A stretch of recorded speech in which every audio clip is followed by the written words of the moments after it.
Projection.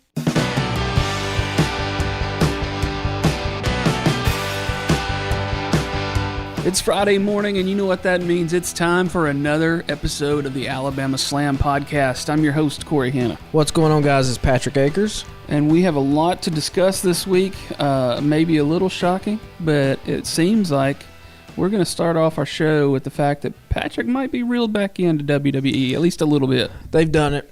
They've got me back in. I'm back in. So here's what's going to be funny to me. Is that we discussed this earlier, and you said you fast-forwarded through all the matches. For the most part, yeah. I'm not even... There's one match on here, Gable from Monday Night Raw, Gable Gargano, which I actually watched. I mean, for the most part, these matches, though, are just... Like we've talked about before, it's hard for them to do the kind of in-ring quality that an AEW does just because these guys and girls are on the road for 5 days a week. Right. And you can't wrestle high impact, high intensity all the time. You'll break bones. You just can't. You can't do it. So, for the most part, I fast forward the matches. I don't think I missed anything matches wise. Like I said, there was one good match on the card. So, yeah, they've done it though. I do this kind of.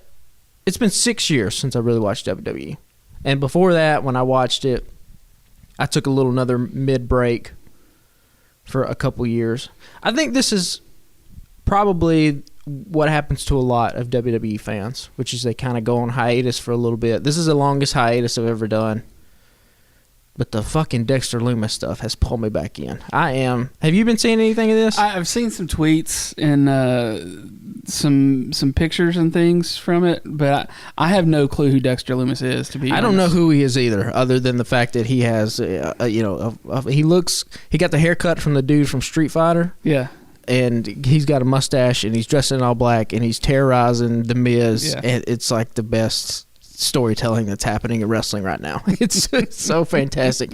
The camera work. Did you see the gif of Miz trying to climb over the cage? No. And so Miz, this might have been 2 weeks ago against Bobby Lashley. He's climbing up the cage, and they're having a cage match because Lumis, he's trying to keep Dexter from stalking him. The camera it's on a close-up of Miz. He looks down, his eyes go wide, and the camera jibs up over Miz to look down at Dexter Lumis, who's just up underneath the ring looking up at Miz, terrorizing him. And it's just, that kind of creativity is just great stuff. So what do you want me to do? You want me to just run down my little... just run down your notes. I think it's a little amusing that you're covering a lot of things that aren't matches. So I want to hear what's happening in the world of WWE. And keep in mind, for listeners out there who have been watching WWE, like, I'm going to have some questions. This is literally the first Monday Night Raw I watched for the most part through and through. Like I said, I skipped a lot of the matches. So if you know answers to some of these questions, hit us up on Twitter and let us know, because I don't know. At Alabama Slam Pod. At Alabama Slam Pod. The first question, why is Seth Rollins laughing all the time? He has done like a Joker character, and I don't know why he's supposed to be laughing all the time, but he literally laughed through the majority of his promo. He is feuding with Matt Riddle. Haven't seen a lot of stuff from Matt Riddle, but he's shredded and looks like I know he's a ex-UFC guy. So they're doing their thing. They had a good match at Clash of the Castle, which we didn't even talk about last week because CM Punk ate a muffin and tried to burn the world down. Also, Judgment Day, I don't know if I'm a fan. Why does every single, like, borderline satanic, paganistic cult, why do they always have to dress in black? I mean, that's the thing, right? Is it? I mean, it seems cliche at this point, right? Yeah, I mean, Did you ever see Midsummer, the horror movie from a couple years ago? From Ari Aster, the guy that did Hereditary. That whole horror movie takes place during the day in the middle of the field in sunshine, and it's like a cool thing. I would love to see like a dark satanic group just like do something like that where it's really colorful. Yeah. Like they take red and yellow from Hulk Hogan, but they fucking do something dark with it and twist it. I don't know. Just an idea. Dominic Mysterio, why is he on WWE? Like, I get he's a Mysterio guy, but he's just not. He somehow got into Miro's closet, the little black space, and like cut a promo. Miro's closet. That's what it's called moving forward. Yeah, Miro's closet.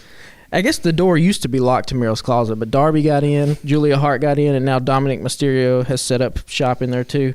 Rhea Ripley, though, looks fucking awesome. she is. If she's not the leader of Judgment Day, she should be, and she should be positioned as a real threat to literally the dudes on the roster too. I think she is like. There's probably been a lot of comparisons to China, I'm sure, from back in the Attitude Era. She has that kind of charisma and that presence. But yeah, Dominic Mysterio just, doesn't do anything for me. Damage Control, the Bayley, Io Sky, Dakota Kai group, fucking badass name. I actually did watch this match where they won the women's tag team belts, which I did a little bit of reading, so I guess there was some kind of one of the girls, I don't remember who the other two girls were, they pinned Dakota Kai, who wasn't the legal person, and I guess a bunch of people thought Damage Control was going to win the belts. I have a little theory here about why WWE is doing stuff like this, because it also comes up later in the match, later in the show. A guy named Omis was about to have a squash, and they threw up a technical difficulties graphic. Like the broadcast had, shit the bed or whatever. I would just say that you have to. What is happening with WWE right now with the new regime? It seems like they have to recondition the audience about how to watch their product. When you watch a movie, like the first 10 minutes of a movie is not just to set up the story, but it's setting up how you're supposed to watch the movie, right? It gives you what kind of shots they're going to use, the color grade, that kind of stuff.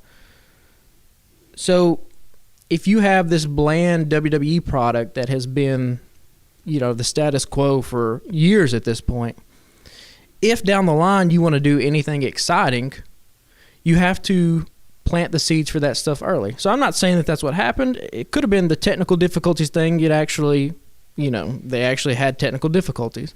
I would say they've seemingly gone off without a hitch for the past decade or so without throwing up any kind of graphic, but it is what it is. But if they're going to do a story in the future, like the next time people see that technical difficulties graphic, they're going to be like, oh, well, we've seen this before. And then they can do something cool where somebody pops up on screen and hijacks the show or whatever the fuck. Same way with the pin in the shoulders. Like, you just have to recondition your audience how to watch your product. Anyway, the Damage Control is cool. Gable, Gargano. If this happened in front of an AEW crowd or in front of like a more smart marquee city like Chicago or whatever, these people would have been on their feet. This fucking match was fantastic. Haven't seen a lot of Gargano. I remember Chad Gable when he was in NXT. But yeah, there was barely a "this is awesome" chant, and like this quality of wrestling was top notch, and the people were just like, "Woo, yay!" and just sitting on their hands the whole time. Kevin Owens is still awesome. It's a wonder what happens, what you can do when you let these guys just go out and shoot from the hip. When you have a guy like Kevin Owens, his promo on Austin Theory was just, it's fantastic stuff. It's what we talk about all the time, people being believable. And if you want Austin Theory to be a big star, Kevin Owens is the type of guy you pair him with that can pull that star-making power out of him. I think Austin Theory has a ton of potential. He has a great look, but, it's more than just having a look and doing the moves. Bianca Belair had a match. I didn't watch it. Fast-forwarded it. Almost, like I said, fast-forwarded that. And then we got Dexter Lumis stalking The Miz in his house. Like, it's just the level. I don't know who. They just happen to have a camera there. Yeah, well, they set it up smart because they were interviewing Miz at his house because Miz. See, this shit has I've actually watched. This has actually made sense. Whoever is writing this, booking this thing, they deserve a raise. There was a camera crew there that was interviewing Miz because Miz is afraid to go out of his house. Okay. Miz and Maurice go to and they did it all in one take, by the way, single shot. Oh, okay. Miz is about to do go to a premiere with his wife, Maurice. They get in the car and leave, and the camera's in the driveway and watches them leave. The camera turns, it looks through a window, and Dexter Lumis is sitting there at the piano, I think it was, and he's drawing a picture, and he just holds it up. And it's of Miz and the wife, and then the camera goes back to commentary, and Corey Graves sells it like they need to call the police. It's just fucking fantastic stuff. This is absolutely excellent. And then Edge and Dominic had a match that I didn't watch. I fast-forwarded it. Yeah. And that was Raw. All right. So this, I watched about a 3-hour broadcast in probably 45 minutes. So Well, I mean, that's one advantage of not watching all the matches. I guess. you just fast forward them. Yeah. But I mean, they've sucked me back in. Like it's never been that they've never had talent.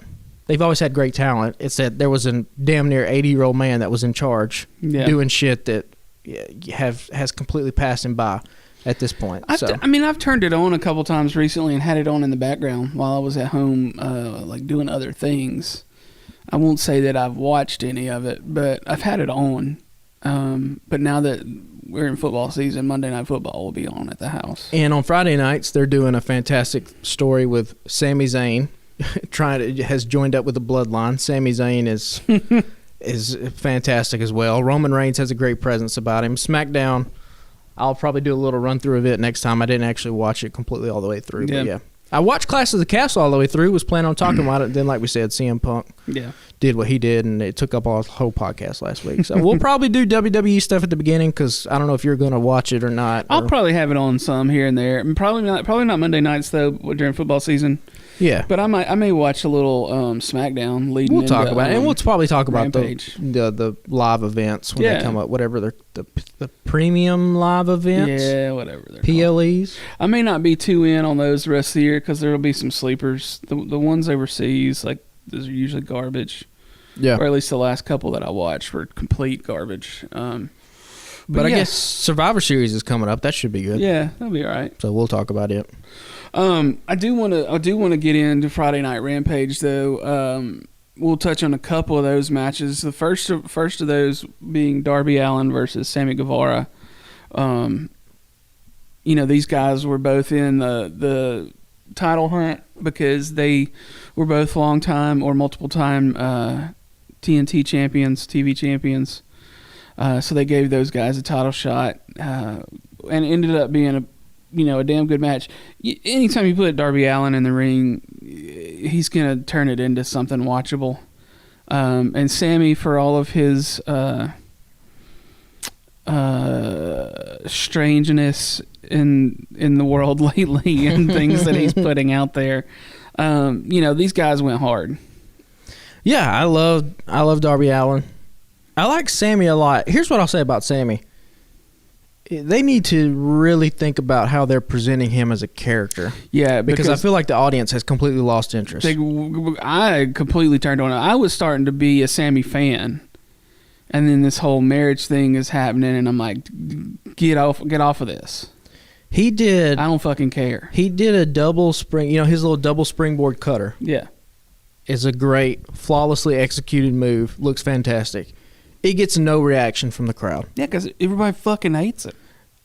And that's so they got something's wrong then, because it's not. I don't know if it is necessarily all on him.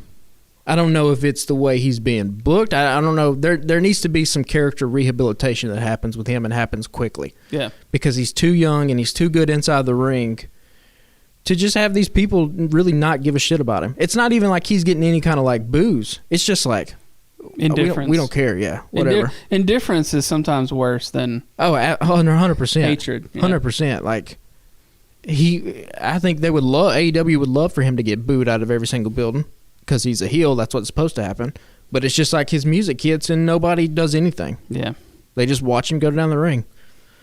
So I don't even know. I mean, they're in some kind of pickle with him. Now, obviously, we'll talk about what happened with him on Dynamite. He lost. So now if you're going to let him go away to figure something out, till you figure something out, I guess, now's the time to do it. But yeah, I mean, because they didn't get any time off. I mean, I think they took a quick vacation after their wedding, but they were back on TV that week. Yeah. So they might have taken a day or two to go somewhere, but let them go be on a fucking honeymoon or something for a little bit and then come back. And then, because WWE tried a few years ago to put Seth Rollins and Becky Lynch on TV together, and everybody was like, fuck this, we're out. And they very quickly dropped that. And yeah, we're like, no, we're doing something different. Well, I think by them pairing up, Sammy and Ty, obviously, out of the ring, they're a real life couple, but you hope by pairing them up on screen that you get Sammy some kind of heat it just hasn't happened. Right. It hadn't happened at all. So I don't know what they do there. That's a conundrum for sure. Yeah. And then the main event that night was Claudio versus Dax Harwood. And Dax has put on a lot of great singles matches this year. It does seem awkward that they've chosen this year to let him do a lot of singles matches. I don't know. Do you think that's by his choice, or what do you think's happening there? Probably by his choice. Here's the thing: Cash Wheeler is also a fantastic wrestler.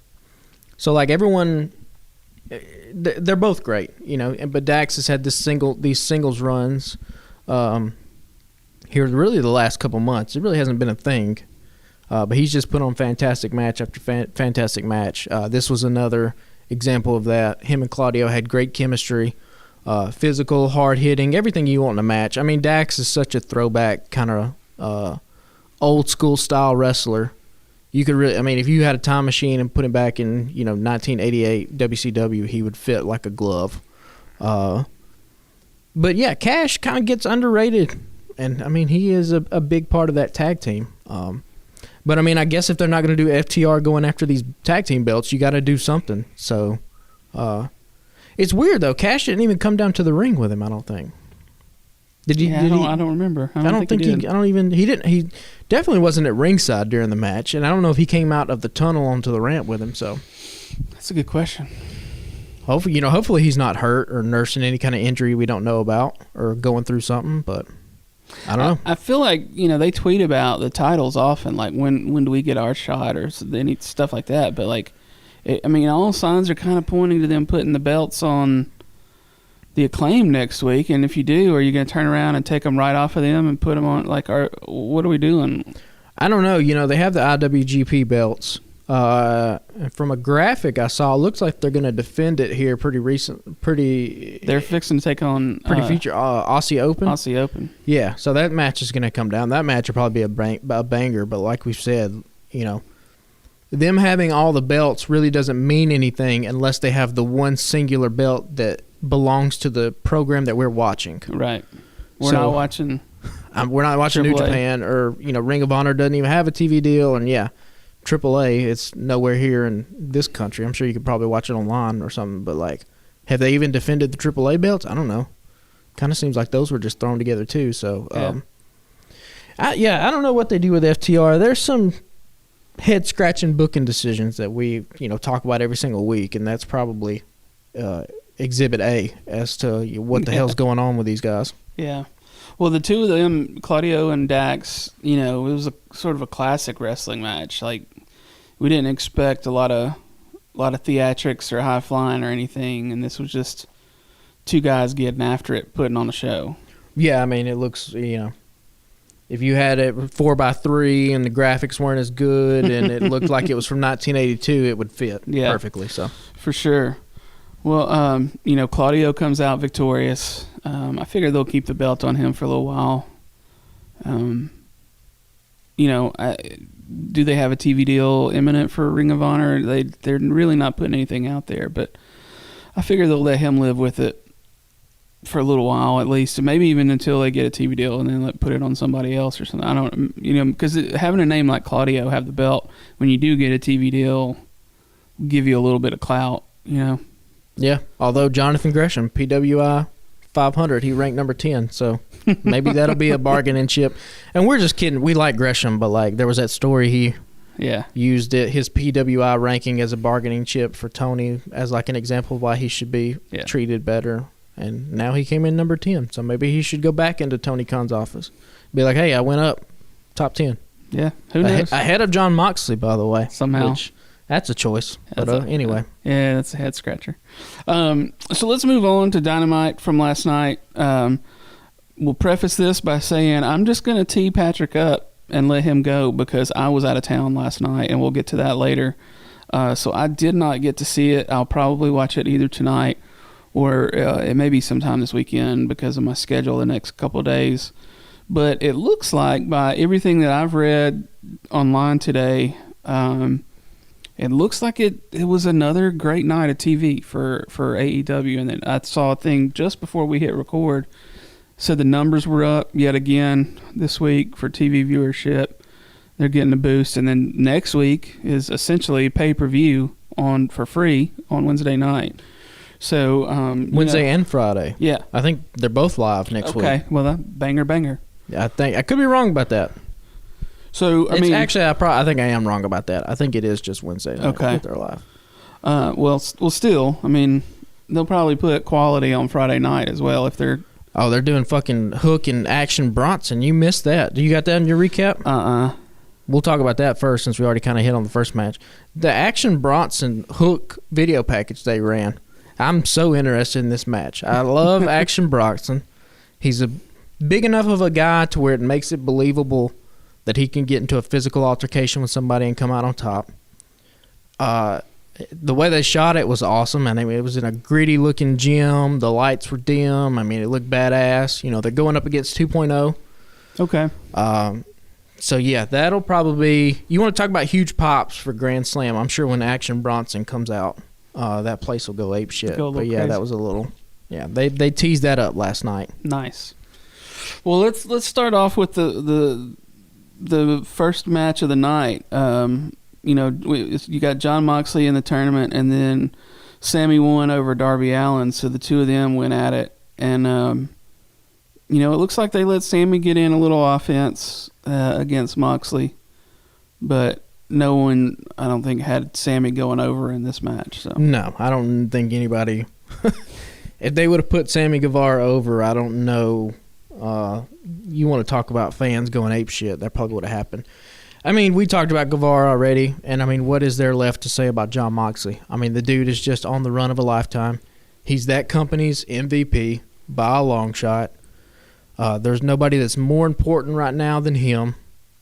And, like, I mean, again, like, he's just – everything he does is just money. He puts on awesome matches. He has a believable character. His finisher has gotten over now with the Death Rider that people are like, when he hits it, the place goes crazy, which is what happened last night. So that's a good sign.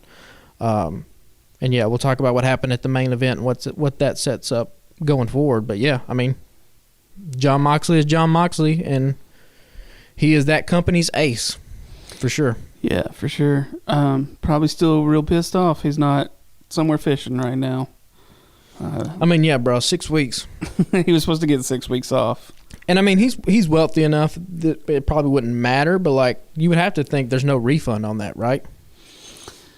Yeah. And how do you even explain that? Be like, oh, I can't go on vacation because this dipshit sat in front of a press conference room eating a muffin, drinking seltzer water, and said a bunch of stupid shit, and then a guy bit another guy. Shooting on our entire company. Yeah. And then somebody got hit with a chair, and so that's why I can't go deep-sea fishing. Sorry. I got to be in Albany next week. Yeah, and you got to imagine, like, his homies that he was going with, they're all crushed because they had time off, and now they're probably sitting at the house or either just went back to work. Yeah. I mean, we have to think about it like this. Like, even though these guys are on TV and it's their passion, they love it, it's still a job. It's still a job. And like any other job, sometimes you're like, man, I just need to relax for a little bit. And so I'm sure he was really looking forward to this 6 weeks. I mean, if me or you had a 6-week vacation lined up and you did some crazy shit and I had to fill in for 6 weeks, I'd be so fucking pissed when we got back. Listen, my wife had to go in the other day on her off day, and she was mad, and she got the next day off, but she was still fighting mad. I can't imagine knowing that I'm fixing to be out for 6 weeks, and I got my mind right about it. Yep. And then a motherfucker starts shooting on everybody, and now I can't go fishing, and I got to come back in and work the next 2-3 weeks. But, hey, that's why he is the MVP. He's what he is to that company. Yeah. Whenever they get he said it in one of his promos a couple weeks ago, whenever there's a problem, Jon Moxley's the answer. And, I mean, his promo, I don't even know if we on this podcast did his promo last week justice. Last week I went back and listened to that promo now he did last week a couple of times. That is one of the most outstanding babyface promos that has ever been on AEW, because it works on so many levels. It works as a rah-rah speech to the fans.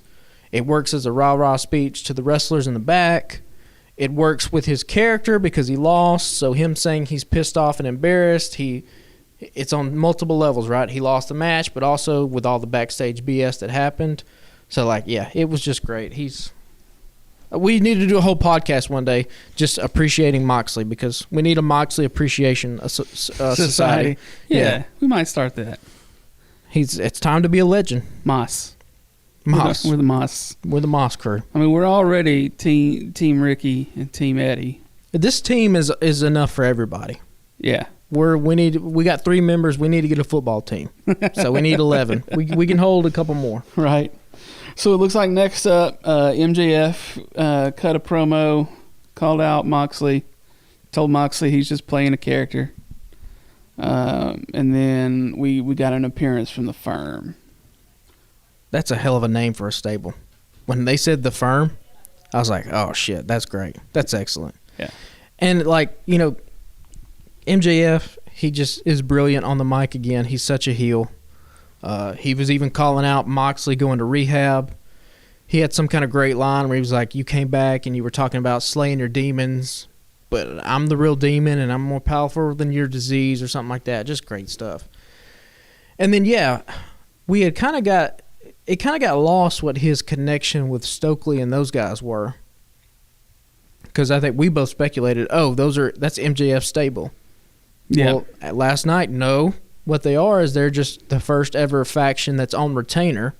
And when MJF needs them, they're going to come together and get the job done. But when they're not needed, they're going to go their separate ways. And Stokely had the thing where he just went down the line like Morrissey's going to just do whatever the hell he wants because he's 7 foot tall. Nobody's going to do anything. Like Moriarty's going to go after the Pure title. The Gun Club's going to go after the Tag Team title. Ethan Page is going to go after the All Atlantic title.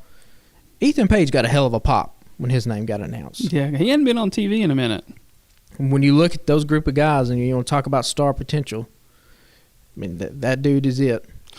This was a good promo because so often we've criticized AEW for not having clear character motivations. Like, why are these guys fighting? What do they want? And this was just laid out in 5 minutes. Boom, boom, boom, boom, boom. We're called the Firm. Get it and get out. It was great. Nice. So next up, it looks like we have Jungle Boy versus Jay Lethal. That one it wasn't announced as far as I know. It just popped up on the card at the last minute. But you said they went back to calling him Jungle Boy and not Jungle Jack or Jack Perry. Yeah. So maybe are they back on Jungle Boy, or did we already lose Jack Perry? I guess so. When the graphic said Jungle Boy, I was just like, oh my god. All right. Well, what is the hesitation? I don't understand what the hesitation is. Yeah, I don't know. Either Jungle Jack Perry, or I'll even let you have the boy. They've changed other people's names like with no warning. Like Ty Conti is now Ty Mello apparently. Yeah, no explanation given whatsoever. Penta has been. He was Penta. And I never remembered exactly how to say it. He was Pentagon Jr., right? Yeah, Pentagon Jr. first. And then he was Penta. El Cerro Miedo. I can never say it right. That's what I was El Cerro Miedo or whatever was that? Okay. Yeah, and then he was Penta Oscura. Yeah, it became like a zombie. And then he was Penta whatever El Cerro the hell he is now. Again. Yeah. Yeah, I don't know.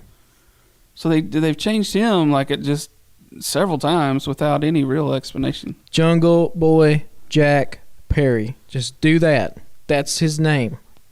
Jack Perry. That would be better to me. I think that sounds better. Jungle Jack Perry. You got some alliteration there at the beginning. But if they want to do the boy, I mean, Ric Flair was the Nature Boy up until his 50s and 60s. So if they want to do that, whatever, you can do it. But I think Jungle Jack Perry, or just put his name in there. He can't be a main event level guy if all you're calling him is Jungle Boy. Jungle Boy, yeah. And anyway, this match was, I mean, it's good. It was a good match. Once again, Jay Lethal just gets beat in the middle of the ring. I mean, he's not, I don't even know if did they even try to cheat last night? I don't even know if they tried to cheat. And is Satnam Singh just the worst wrestler of all time? He's got to be. I mean, he's looked terrible anytime they have actually put him in the ring. I don't even know if he got involved last night. I could be completely misremembering it, but like, and obviously you didn't watch it. No. But yeah, like you got a 7-foot dude.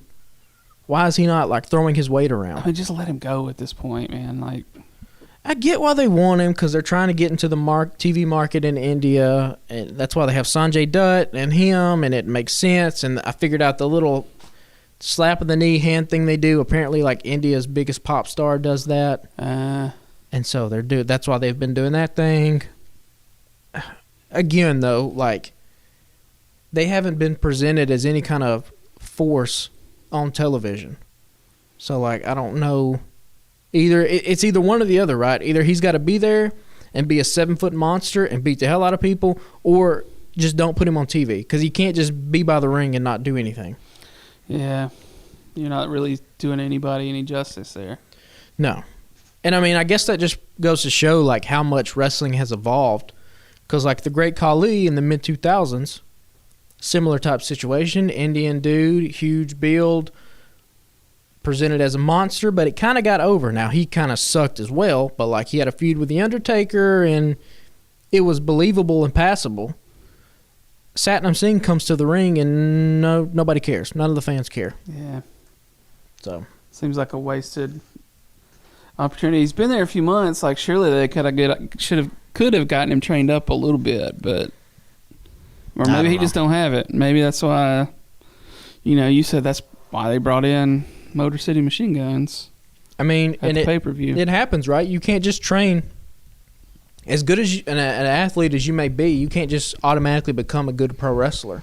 That was the thing with WWE with Gable Stevenson. There's reports that that guy just they've seen him train and he's just not making good progress. Like everybody can't be a Kurt Angle and come from some other sport and come into wrestling and just be and incredibly good at it. Kurt Angle is one of one. You can't do it all the time. So we'll see what happens with him. But I mean, at this point, he's kind of just a big dude in a suit. Yeah, for sure. So next up, Powerhouse Hobbs squash match. Basically a reason to bring out Ricky Starks and let them kind of face each other. I don't know why you bring out Ricky Starks and not let him talk on the microphone for 35 seconds, but I mean, at least give him a half a minute. Something. I don't know. He came through the crowd. He hit Powerhouse with the microphone, and that was it. Like, we can't take 2 minutes from one of these other things and let Ricky just be passionate for a little bit. I don't understand what they're doing with this guy, or if they just don't see what we see. I'll beat your ass. And all the other fans. I'll beat your ass on the internet. Like, he's right. He's right there, man. Yeah. He is as talented as any of those guys.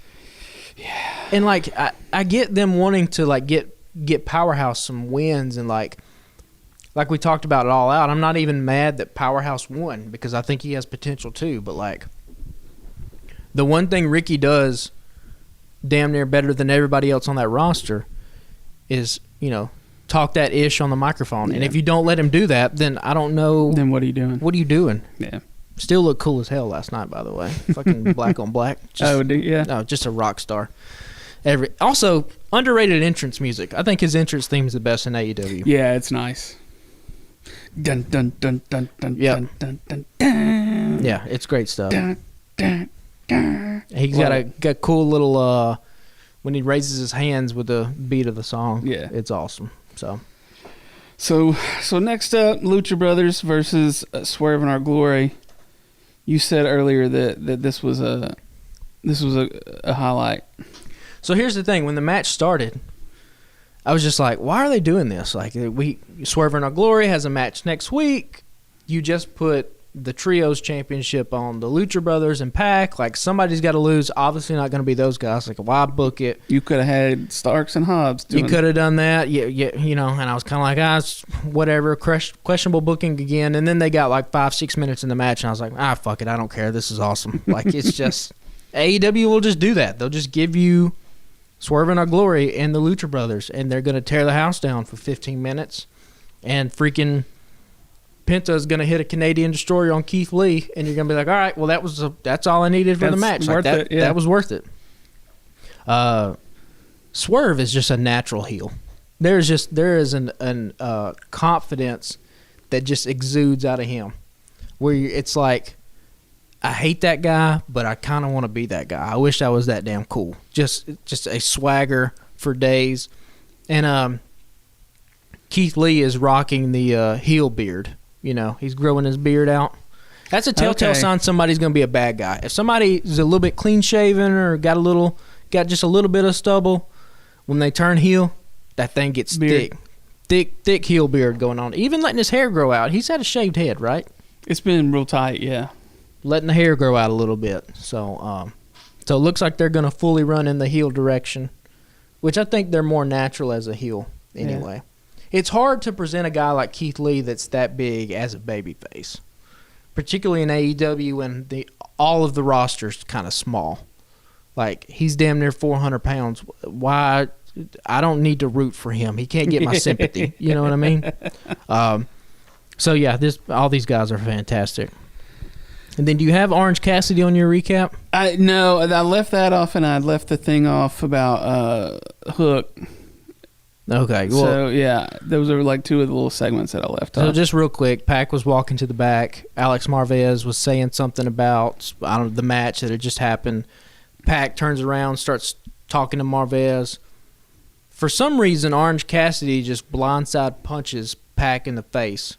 And I was like, have we missed something? Did Pac jump Orange Cassidy? I don't think so. They just talked smack to each other on the ramp, and Pac said no and walked away, right? I don't know why, if you want a big baby face in your company, like blindside jumping dudes in the back. One of your champions. Yeah, and one of the champions in Pac. I mean, it'll be a cool rivalry, right, between Pac and Orange Cassidy, but it's also a babyface versus babyface, right? It is a little weird because they've always had a rivalry, like, you know. But Pac was never Pac has turned now. He's with the Lucha Brothers. Yeah. They're getting a good crowd reaction. Right. And I mean, because Pac was the first real match Cassidy had. You know, he had been kind of just like side guy and would take a bump or two here and there with some of the best friends things, but like I remember being super excited and be like, okay, Cassidy's getting his first match, but I was like, why is it against Pac? Like, seems like a weird thing, but I mean it's been the two of them versus each other pretty much every year. Yeah, I just don't know. Like I said, you got a good guy that's blindsiding people in the back. That's not a very nice thing to do to other people, you know. But I get they're wanting to show more aggression from Orange Cassidy. That character has to evolve at some point, but I mean, let's not do that. Sure. I think. Yeah, not a good look. Yeah, but so next up, Toni Storm and Athena versus Britt Baker and Serena Deeb. Not really sure why we needed that match. You got any sort of explanation? No, I mean, I can't figure out what to do with the women's division. I think it's that because I don't know if you saw what happened after the fact, but they're going to do Deeb, Storm, Britt, and Athena all in a 4-way at Grand Slam. So they're just literally repeating what they did last night. What they did it all out. Okay, with a 4-way match for the title. They're going to do that again at Grand Slam with a 4-way match for the title. Again, like, they're teasing up a little bit Jamie Hayter and the Britt Baker disillusion, right? Which is what we've been calling for a while. Jamie Hayter seems to be getting some of the fans on her side. But then last night, Britt goes to hit Tony with a chair. Hayter comes down, grabs the chair from Baker. And I was like, oh, they're going to do the thing where Hayter throws the chair out and just slides out the ring. Nope, Hayter just takes the chair and hits Toni Storm with it. And I was like, okay, well, you got the fans are ready to cheer this girl. You know what I mean? Like, right. At All Out, the entire crowd was chanting for her name. And you could be like, oh, that's a Chicago crowd. They're a smarky crowd. That's what they're going to do. And it's like, yeah, but the people at home watching your product are going to respond in similar ways to how fans in those arenas are responding. Like, that's kind of a telltale sign between audiences, right? Like, if your crowd in Buffalo is chanting a certain way for a guy, or Chicago, chances are the crowd in Buffalo is going to do that. And when the crowd in Albany sees the people in Buffalo doing that, they're probably going to do something similar. And that's how these natural sort of reactions from the crowd pop up. So, I mean, they're ready to cheer Jamie Hayter. I'm not saying that Jamie needs to go down right now at this point in the story and, you know, try to murder Britt Baker, but she can grab the chair, just throw the chair out the ring, and slide out of the ring. And then Tony hits Britt, and then boom, there you go. And you get a natural, like, little, that's how you start a little small babyface turn. So, I mean, the match between these 4 women was good. Serena Deeb is criminally underused. You could figure out a spot for her in this women's division. I like Britt Baker. Athena is okay. She's good in the ring, but I don't really know if the character's there. And we both like Tony. It just seems like she hasn't fully connected with the crowd yet. Yeah, something seems to be a little off. Something's off. I feel like they need to try to make the most of this run that she's on. But you can't do that putting her in multi-man Right. matches or multi-women matches. That's not how you get people over. Yeah. She needs some kind of feud in the meantime until Rosa gets back. Unless they're thinking this Thunder Rosa injury is not going to be that long and, she'll be back in action pretty soon. I don't know what that looks like, but... yeah, I mean, if that's the case, though, then why are you doing the interim champion? Like, and that's like did we talk about last week what they should do with the interim stuff? They need a rules section on their website. You go on AEW.com, you can see the shop, you can see the roster. Up on the tag, it says rules. Yeah. You click on the rules, it says, hey, no closed fist strikes, yada, yada, yada. It lays out all the rules, and then it lays out the rules for champions, which is within a 30-day period, you have to have a successful title defense as a champion at least once. If you don't, you're stripped of the title, and it's awarded to somebody else, or they have a tournament. That way you have it stated there clearly where the fans can see it. You reiterate that on the broadcast, and then when you have these situations come up, you're like, Rosa can't defend in 30 days. She's just stripped, and you can give her the first contender match when she comes back. Like, that's how the NWA did it. It made a ton of sense. That's how every wrestling organization should do it. That seems like that's got to be the way, but... Yeah. I mean, it's a simple fix, right? It's literally a tab on a website, and you get the broadcast to just talk about it. Yeah. And there you go. You've set it up. You've set that expectation for when these injuries happen. We don't have to worry about this interim stuff. Yeah. Well, let's get to the main event. Chris Jericho versus Bryan Danielson. You said this was much better than the all-out match. Much better. And I thought the all-out match was good. But this is just... Two pros I got on my getting notes after it. here, like, fans nowadays are so spoiled to just how good the fucking wrestling is. Like, if you go back and watch Attitude Era stuff, like, the appeal of the Attitude Era was never what was happening inside the ring. It was all the other antics out there that was the wild, crazy stuff. Even the stuff like Hulk Hogan, right? Like, Hulk Hogan matches from the 80s are pretty much unwatchable because they're just shitty. Like, they ain't doing much, Right. But, like, on free TV this week, we got to see Chad Gable and Johnny Gargano just put on a technical wrestling masterpiece for 12 minutes. And then you got Bryan Danielson and Chris Jericho, two legends of wrestling, tear the house down for, I think they went almost 25 minutes, if not like a half hour. Just trading chops back and forth and doing moves, and everything felt like it meant something, and they're fighting for this title. And, like, watching Bryan Danielson right now, we've talked about how, at least I think, he's the greatest in-ring performer of all time. This would be like fucking watching Beethoven just conduct a symphony, like, every week. Like, he's that level of greatness. And so it's just, we're going to look back and be like, man, we shouldn't have taken it for granted so much. Like, you're talking about when these guys retire, some of the best to ever do it across both companies, WWE and AEW. Gunther and Sheamus, we mentioned that on the podcast last week from Clash at the Castle. Just another classic match. So yeah, we just respect to all these men and women, putting their bodies on the line like this every single week for our enjoyment. And then going back to the main event last night, just some creative camera work with Bryan Danielson no-selling the elbows from Jericho, and he's just looking, and then they cut to a shot, and it has the championship in the foreground. You can see Danielson just staring at it, and he just stands up like a fucking Terminator and just starts whooping Jericho's ass again. I tried to look that up a little while ago because you had mentioned it earlier today. Yeah. And they have the last 5 or 6 minutes of the match on the All Elite Wrestling YouTube page. Yeah, you'll probably have to look. They'll probably somebody posted a GIF on Twitter or something like that. Yeah. But yeah, it was just he's no selling the elbows, and then the little intricacies, right? The little nuances. Danielson takes a spill to the top.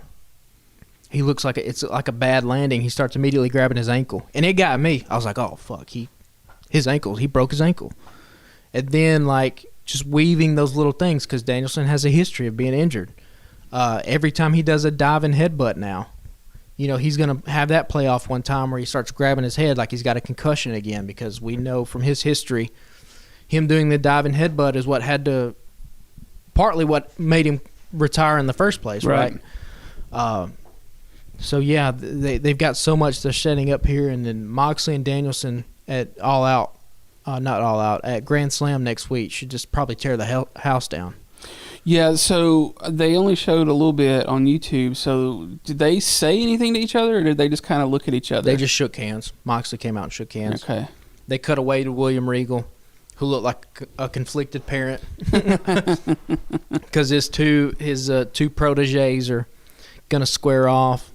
But I mean, these are the two biggest stars in the company, right? Yeah. And that's what I liked about Dynamite last week. That's probably why the ratings were what they were. Last night, you got Moxley, Danielson, Jericho, MJF, all on the show.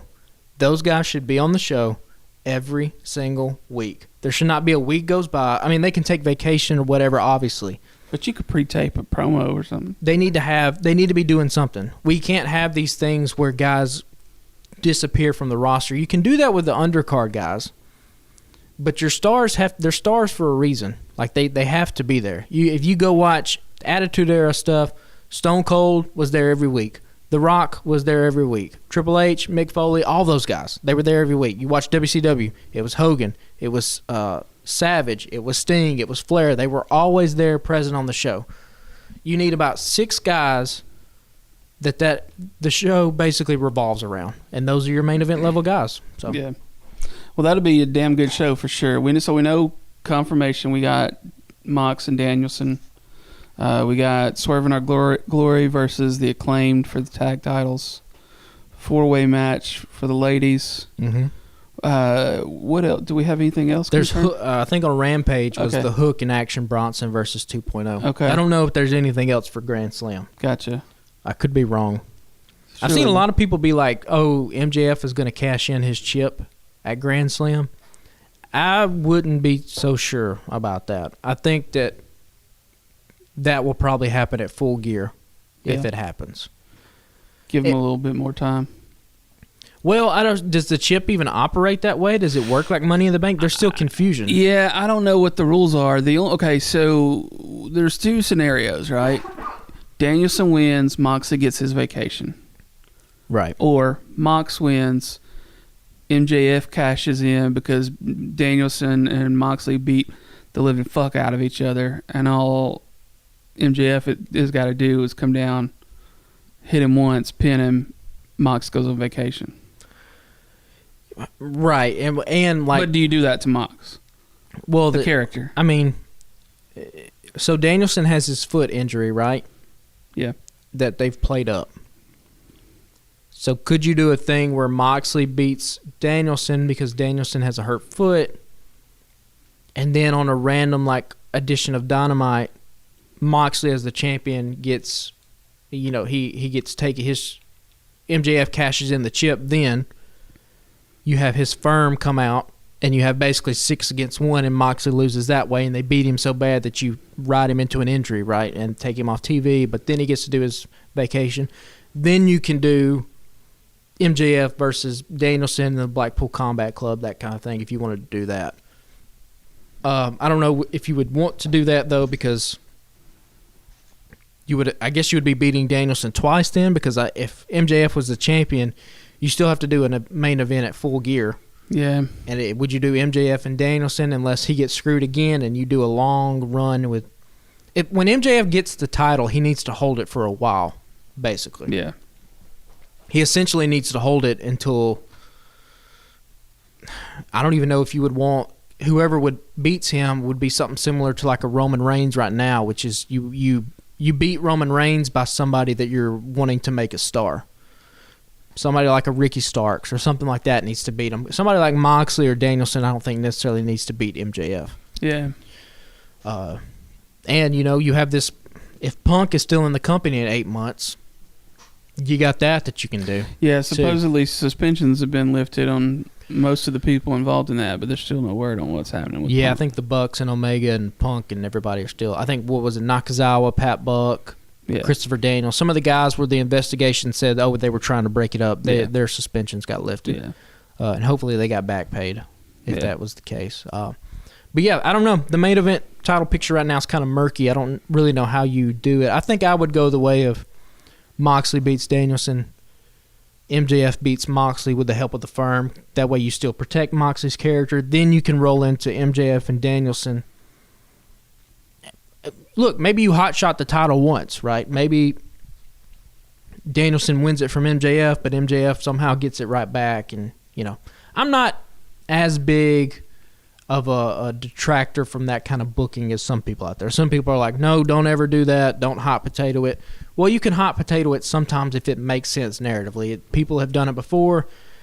Old school 80s WCW used to do it. The fucking Attitude Era used to do it. Kane would have the title, and then he lost it in a day. Like, Mick Foley would get the title, hold it for, whatever. I think his reign was like 30-something days. He lost it.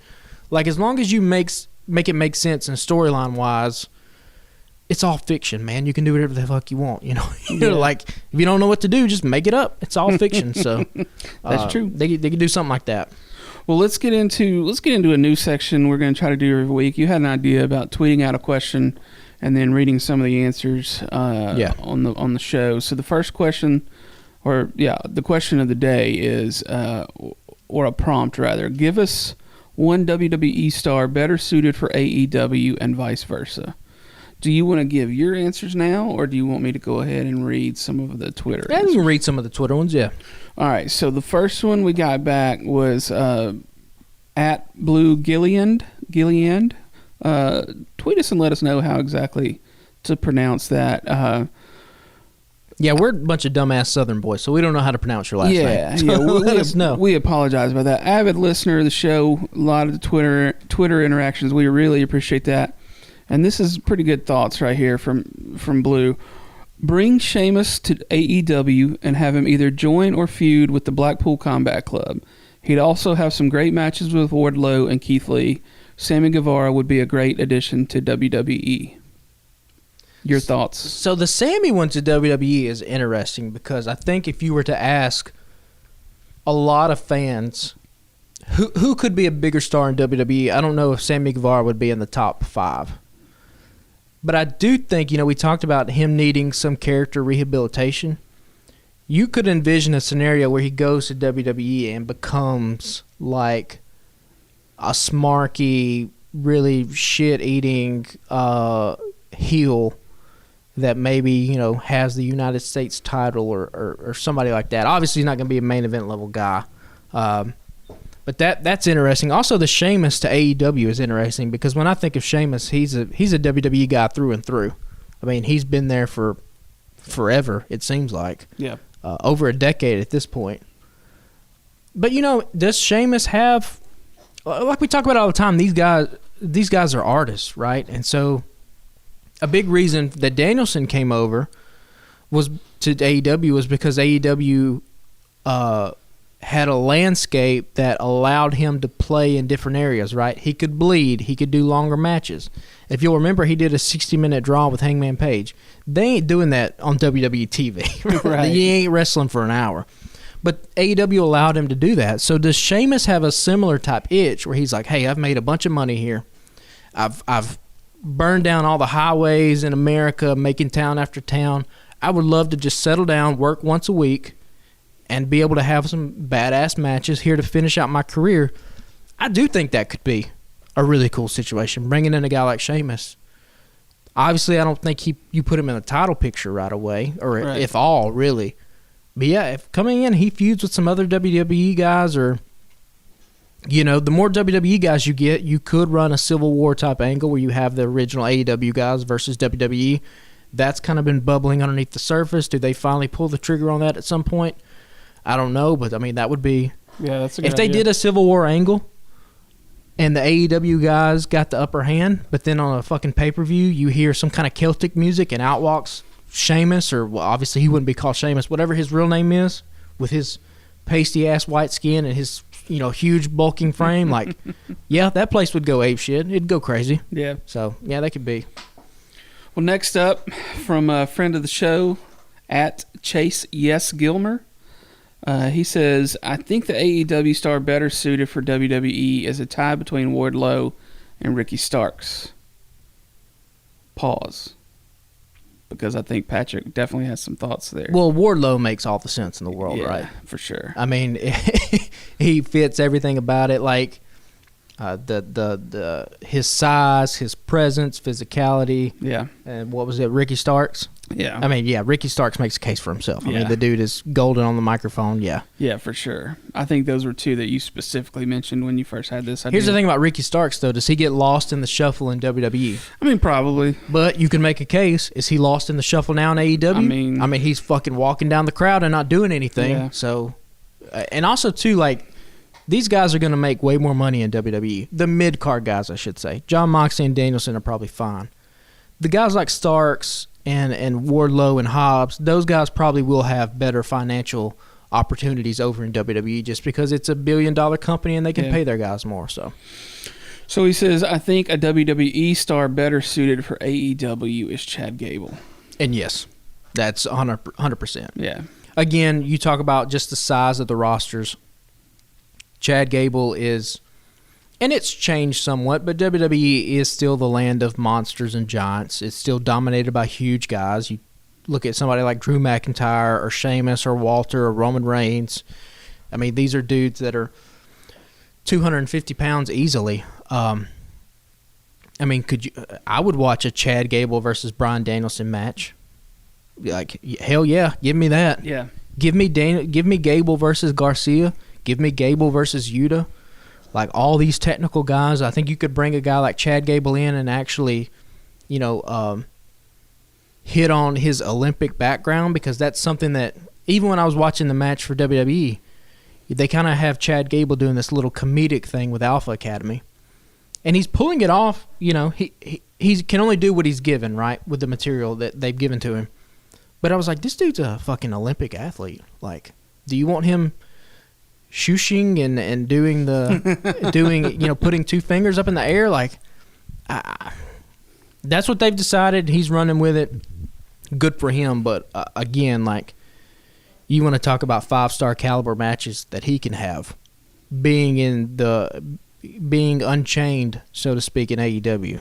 That's something that I'd love to see. So before I give you my answers, do you have any other? So I think the AEW guy to WWE to be a bigger star, I think is Powerhouse Hobbs. Again, for all the reason we mentioned for Wardlow, I just think Powerhouse, like, you could envision a scenario where Powerhouse goes to WWE and they team him up with MVP as a manager, and he becomes a huge mid-card level heel. That could maybe, if things go the right way, maybe he could go up into the main event scene. He just has all the power and all the talent in the world. And then the WWE guy to AEW, the number one on my list is Ricochet. Did we have this conversation last week on mics, or was it just us? It might have been off. I don't know. Okay. Ricochet and AEW, holy shit. You talk about a damn gift machine. Yeah. Those things would be Ricochet versus Phoenix, Ricochet versus Dante Martin. See, I thought I was fixing to be slick and bring in somebody that we hadn't mentioned yet. Yeah. To me, that's top of the list. Because my answer was going to be Ricochet to AEW, because Ricochet versus Rey Fenix or Ricochet versus Dante Martin would fucking kill. Ricochet versus Darby Allin. Yeah. I mean, just absolutely would murder an entire building. Yeah. But my dream scenario, which would never happen, but it's dream booking for me, and it also would give a bump to the ladies division, would be Becky Lynch to AEW. Don't think it will work. Don't think it'll ever happen. But I love Becky, and I don't I'm not tuning into the shows every week. But I need my Becky fix So that's what I would go. And then I would probably do Hobbs and or Wardlow to WWE. But Becky coming to AEW, she's not going to be a bigger star than what she is now. Well, right. It's the same with now. I do think you could see someone like Charlotte Flair, for all the reasons we mentioned. Obviously married to Andrade. Andrade's there in AEW. She'd go to work once a week. She could go to work once a week. She's put her time in WWE. You could see her jump ship. There's going to be a lot of people. You know, we've seen it sporadically, right? Moxley coming to AEW, Danielson coming to AEW. You know, Cody is the big one from AEW. He's the only one at this point that switched the other way, right? Yeah. Yeah. And, you know, obviously MJF has talked about it in 2024. There are going to be guys like Starks and Hobbs and Wardlow and people like that do jump ship to WWE. We haven't got to that part in the whatever this era of wrestling is called. Not really a war in like the way that WCW versus WWF was in the Monday Night Wars. So somebody on Twitter probably needs to come up with some kind of catchy little name or whatever for this era, but that's the only thing that's missing from the 90s is people jumping back and forth constantly. Yeah. I was trying to think if there's anybody else from AEW. I think somebody like Alexa Bliss would probably do better in AEW just because she's a established name. So you would think that she would be positioned at the top of the card rather than – obviously she's been a women's champion before, but she's not where she was, you know, a couple years ago. So. Yeah. But yeah, just give me all the Ricochet versus any of the high flyers. Yeah. And if I could pull somebody from outside either company, I'm taking Will Ospreay. And I'm paying that dude whatever he wants. I mean, I think that's to be an AEW. That's the obvious choice. I just don't. That dude is a human highlight reel and just has everything you want in a professional wrestler in 2022. I still haven't given up hope that AEW will eventually sign him and Takeshita. Yeah, I think Takeshita is a given. It's just a matter of time. There were reports when he first left AEW to go back to Japan that WWE was looking for a Japanese star that they could bring in, and I think Takeshita straight up just said, no, I wouldn't go to WWE. I saw that. Yeah. We talked about why, WWE doesn't have a good track record of Asian superstars. Now, Asuka is the exception, and whether you want to think Shinsuke is what he could have been, I would be on the no side of that. But it is what it is. So, anyway. So, couple quick things before we get out. Shout out listener Alma in Arab. What up, Alma? I want to give her a shout out and tell you that you don't always have to listen to what Mr. Duncan tells you. And don't give him too much hell, but give him enough hell to where he remembers you. You know what I mean? And you tell him that we sent you. I think that's no context. Just walk up to him and be like, "Yo, I'm not gonna take it." Tell him like, "Hey, I'm getting an A on this test. By the way, you're gonna make it happen. Or you're gonna catch a Stone Cold Stunner right here in front of everybody at Arab High School." And Corey and Patrick sent me, and that's all you need to know. There you go. And then let's get into what's done up real good for the week. Tell me, Patrick, what's done up real good for you? What is done up real good? I don't even know. I am a member of this podcast, and for some reason, every time you ask me that question, it catches me off guard. I never have anything situated right.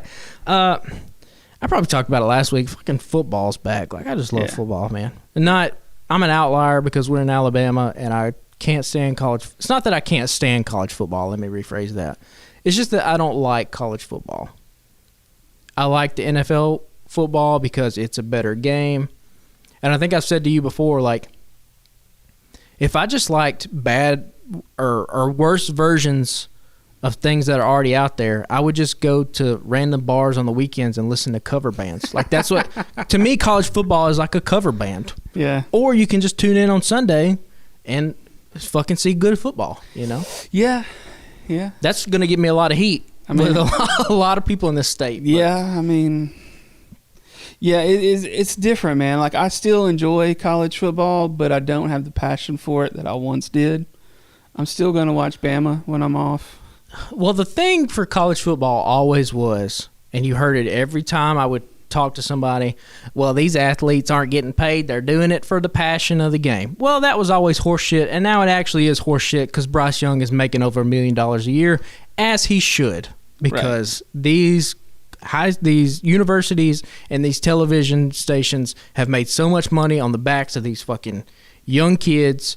And knowing what we know now about CTE and how dangerous college football, just football in general is, much less at that level, with these level of athletes, they should be getting paid. So now there is no difference between what you watch on Sunday and what you watch on Saturday, other than the fact that any given team can beat anybody on a Sunday, and this Saturday, Alabama's going to beat the ever-loving shit out of Louisiana Monroe or whoever the hell they're about to play. Yeah. So it's whatever. It's college football. Yeah, I mean, I lean way more towards the pro football these days. If given my choice, I'm gonna take Sunday off and watch pro football. You know, I'll put some college stuff on at the house. I'll probably drop what I'm doing. I still would drop what I'm doing to watch Alabama play, but I'm typically not going out of my way to watch many other games. If there's a couple of top 25 like SEC teams playing each other, I watched Florida and Georgia, or Florida and Kentucky the other night. It's a pretty good game. But, like, otherwise, you know, I'm going to spend my Saturday doing something else probably. And the Alabama Slam podcast has a fantasy team in the Alabama Take League that's managed by yours truly, and we're going to go undefeated. I'm just telling you right now. It's a 12-team league. I have Patrick Mahomes, Saquon Barkley, Nick Chubb, George Kittle. Somebody dropped DJ Moore on the waiver wire. Like, if you know football, you know how crazy that is. Your boy's going to go undefeated. Alabama Slam is going all the way to the top for nothing but bragging rights. Yeah. So we started off 1-0. We will end it with a perfect record the same way we started the season. Roll Tide to that. Well, what's done up real good for me this week is that I finally, after years and years and years, got to see Dinosaur Jr. live in Birmingham last night.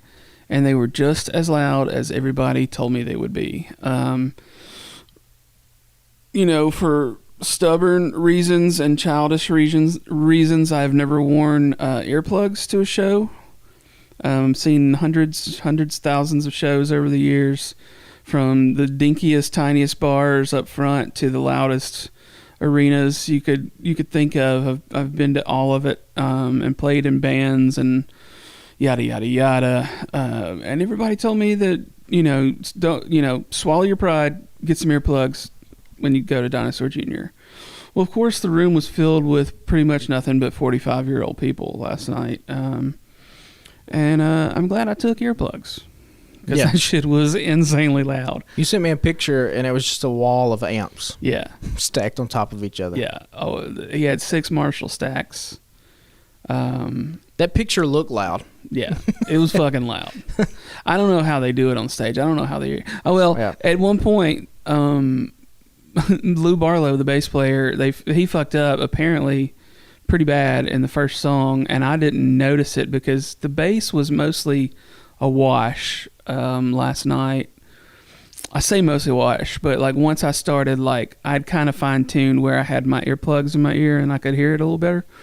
But after the first song, he was like, "Hey, sorry, I fucked that song up really badly." And he was like, "Everything's so loud when you're on stage with us." He was like, "If you get lost, you're just fucking lost because it's hard to like hear where you're supposed to be." Yeah. He was like, "That's crazy." Yeah. So I thought that was pretty funny. It's probably a good parallel. Like, did you ever go to a Monday Night Raw or a SmackDown live? Mm-hmm. I just remember I went. I did see a SmackDown in Birmingham a few years ago. I'm sorry. Did they have pyro? You remember how loud the pyro was? I remember going. I think I was like 14 to a Monday Night Raw. I don't remember if they did. And Kane's entrance. You know, he would come down and raise his arms and do the thing, and the fire would come up. I remember that being so loud and so hot in the arena. I was like, I don't know how those guys down there do it. Because if it's loud up here and I'm in the 300 section because I'm poor and can't be down front, like, it's got to be damn near eyebrow. Yeah. Your eyebrow's going off from the heat. Yeah, I saw Ghost in Huntsville a couple weeks ago, and they had some pyro that popped off a couple points. Scared the living shit out of me. It was so loud. Yeah. I mean, over like the PA system, it was that loud. And you just think about it, they do that indoor pyro. It's basically just indoor fireworks for just days and days and days out of the year, all the time. Yeah. Yeah, it's got to be. I wonder if those refs and those people have earplugs that they just casually take out. You starts. wonder, yeah. Because that shit, I mean, it gets loud. Yeah. I just remember his because it was the fire and it was Kane. And yeah. I was like, my God, that's hot. Well, they use it a lot on AEW. Yeah, but they do all theirs on the stage, though, too, which true. I guess is not. I mean, do they start out? They start pyro when they start the show, right? Yeah. Yeah. I remember also I went to a SmackDown. That was when they were doing the crazy fire, where the firework would like go down into the fist. Remember when SmackDown had the fist coming through the thing? That's probably the best SmackDown stage ever. But I think the pyro would like come down and hit the fist, and it would like fucking explode. It's cool shit. Shout out to all the pyro people that work in wrestling. Yeah, for real. Underrated heroes for sure. Except for the ones that set up the barbed wire. The exploding death match. Yeah. Except for y'all. Yeah, y'all didn't do a good job that time. But, again, who saved that segment? John Moxley. Going back around. Moxley's the answer.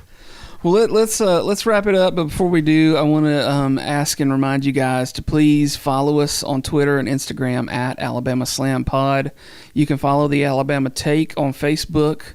There you'll get the daily updates about other podcasts and other essays by the staff writers there at the Alabama Take, and we are part of the Alabama Take Network. I also have a brand new podcast with two of my best friends on the entire planet. It is called We Are a Star War. The teaser officially released this morning, which will be yesterday when you're listening to this, if you listen to it on Friday. But we're everywhere that you find podcasts. For whatever reason, it's not on Spotify just yet. I got to figure that out. But we are on Apple Podcasts already. Our first episode should drop one day early next week. We'll be talking about the Obi-Wan Kenobi Disney Plus series. You can find Alabama Slam and Alabama Take t-shirts on tpublic.com. Go there and buy a shirt, buy a mug, buy a sticker, buy a magnet, whatever you want to buy. Any money raised on that goes to maintenance and upkeep of the AlabamaTake.com site. You can also check out our other Alabama Take podcasts. Check Your Shelf, a new monthly book podcast hosted by my lovely bride. The first episode of that is out and on all podcast apps. And Taking It Down, weekly pop culture podcast by Blaine Duncan and a few of his best friends. They do cover a lot of TV and a lot of movies every week. And then also coming again soon is This Song Sucks podcast, sort of a comedic take by a couple of friends, just completely ripping apart probably some of your favorite songs and telling you why those songs suck. But yeah, give us a shout, rate and review us on Apple Podcasts, and we'll talk to y'all again next week after what we expect to be a pretty bitchin' episode of AEW Dynamite. Yep, Grand Slam. Should be good. We got some world titles on the line, some tag team titles, so we expect to change hands next week. Yep, you would think. And if they don't, they got to hurry up and put those motherfuckers on FTR. But who knows? Anything could happen. It's AEW. Yep. We will see y'all next week. Give us a shout on Twitter and Instagram at Alabama Slam Pod. Later, guys.